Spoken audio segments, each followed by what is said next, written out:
De la 10e à la 11e circonscription des Yvelines où une législative partielle est programmée, élection rendue nécessaire après la démission de Nadia Hay qui est entrée au gouvernement. Premier tour le dimanche 20 septembre, éventuel deuxième tour le dimanche 27 septembre. 11 candidats sont en lice pour ce scrutin. Les noms peut-être qui vont s'afficher dans un instant pour cette 11e circonscription. Avec moi en plateau en tout cas Thibault Langlois, bonsoir. Bonsoir, Monsieur Canelé. Vous êtes le candidat suppléant de Valérie Froberger. Vous êtes, vous, pour la France Insoumise, Valérie Froberger du Parti communiste français, puisque les deux formations ont choisi de s'unir pour le scrutin dans la 11e circonscription. Déjà, pourquoi cette candidature et pourquoi partir unis pour l'élection ? Pourquoi cette candidature ? Eh bien, je pense qu'on peut faire le constat que la situation économique du pays est assez désastreuse. Vous savez déjà que notre système fonctionnait mal. Avec la crise sanitaire, c'est devenu particulièrement évident avec les suppressions d'emplois qui se multiplient. Et nous pensons que la réponse du président de la République n'est pas la bonne. On l'a vu, sa gestion de la crise sanitaire a été assez erratique, assez autoritaire aussi. Et à présent, le plan d'investissement qui est proposé, qui est certes conséquent, se contente de distribuer des aides, certes massives, mais à des entreprises qui continuent en même temps de licencier, de polluer, voire les deux.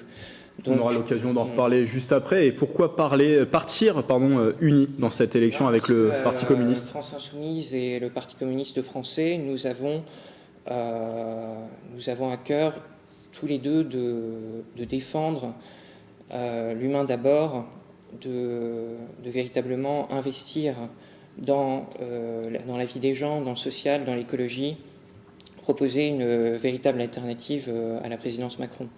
Donc nous avions de véritables convergences de vues et c'est ce qui a amené cette candidature autour de Valérie Froberger, qui est aide-soignante et dont nous pensons qu'elle représente bien les gens qui travaillent, les gens qui ont été en première ligne pendant cette crise et Valérie qui portera une voix écologique, démocratique, populaire à l'Assemblée nationale. Alors il n'y aura pas pour autant une union des gauches, une union totale des gauches, puisque la conseillère régionale et première adjointe de la mairie de Trappes, Sandrine Gangambe, se présente également. Une candidature sous la bannière de Génération avec un soutien d'Europe Écologie Les Verts. Cette union plus large n'était pas possible. Est-ce que des discussions ont eu lieu pour un éventuel rassemblement ? Alors, des discussions ont évidemment eu lieu.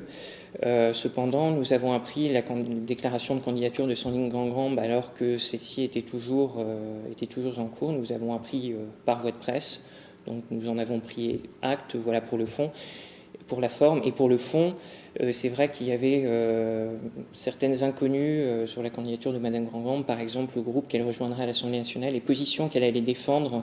On ne savait pas trop si elle allait rejoindre un groupe comme le groupe PS qui a voté, dont certains membres ont voté la confiance au gouvernement successif, voire un groupe de macronistes de gauche, si tant est que ça existe.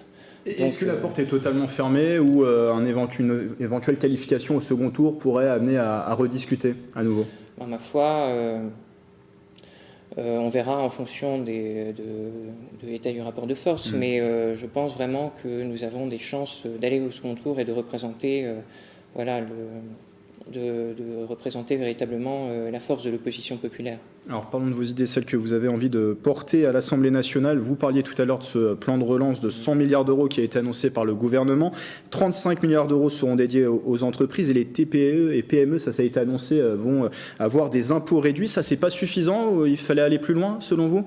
Le problème, c'est que, par exemple, vous avez des aides massives qui ont été attribuées à des entreprises comme Airbus, comme Air France, comme Total aussi, je crois, des entreprises qui, pour autant, ne sont pas tenues de préserver l'emploi ou d'investir massivement dans l'écologie.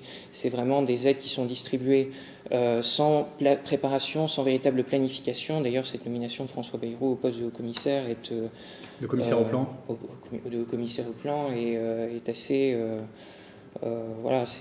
c'est un effet d'annonce. Mais c'est des grands qui tirent aussi l'économie française. Qui tirent aussi l'économie française, mais qui vont être pris dans les mailles du réchauffement climatique et qui vont devoir s'adapter. Or, ce travail d'adaptation n'est pas fait du tout. Ce que nous proposons, nous, c'est d'inciter justement les entreprises qui reçoivent, d'obliger les entreprises qui reçoivent des aides à investir en faveur pour les énergies décarbonées, pour les mobilités douces, et surtout de maintenir l'emploi dont la majorité de nos concitoyens qui sont salariés, qui travaillent, ont besoin. D'ailleurs, il faut aussi mettre l'accent sur l'aide aux TPE, PME, aux petites entreprises, qui sont dans une situation extrêmement difficile en ce moment. Et un mot d'un autre axe que vous aurez sans doute l'occasion de développer au cours d'un débat, c'est de la gratuité du port du masque, la gratuité des masques pour tous. Ça a été tranché par le gouvernement. Il n'y aura pas de gratuité pour les Français. Vous souhaitez la gratuité? Oui, c'est une très mauvaise chose parce que sur ce plan de relance de 100 milliards, on aurait quand même pu mettre quelques argent de côté pour soulager un peu les familles modestes et retraités, ces familles sur lesquelles ce budget masque peut peser de manière assez conséquente. Ça peut monter à 100 € ou plus. Et on aura l'occasion de développer un peu plus les thématiques au cours d'un débat auquel participeront les candidats de cette 11e circonscription, dans cette 11e circonscription des Yvelines. Merci Thibault Langlois d'être venu en plateau. Je rappelle que vous êtes le candidat suppléant de Valérie Froberger pour cette candidature commune, je le rappelle, entre la France Insoumise et le Parti communiste français. Juste avant de rendre l'antenne, un autre candidat, Jérémy Bizet, pour France Écologie, sera en campagne sur le terrain. Samedi matin, lui et son équipe seront présents sur le marché de Saint-Cyr-l'École. C'est à partir de 10h30.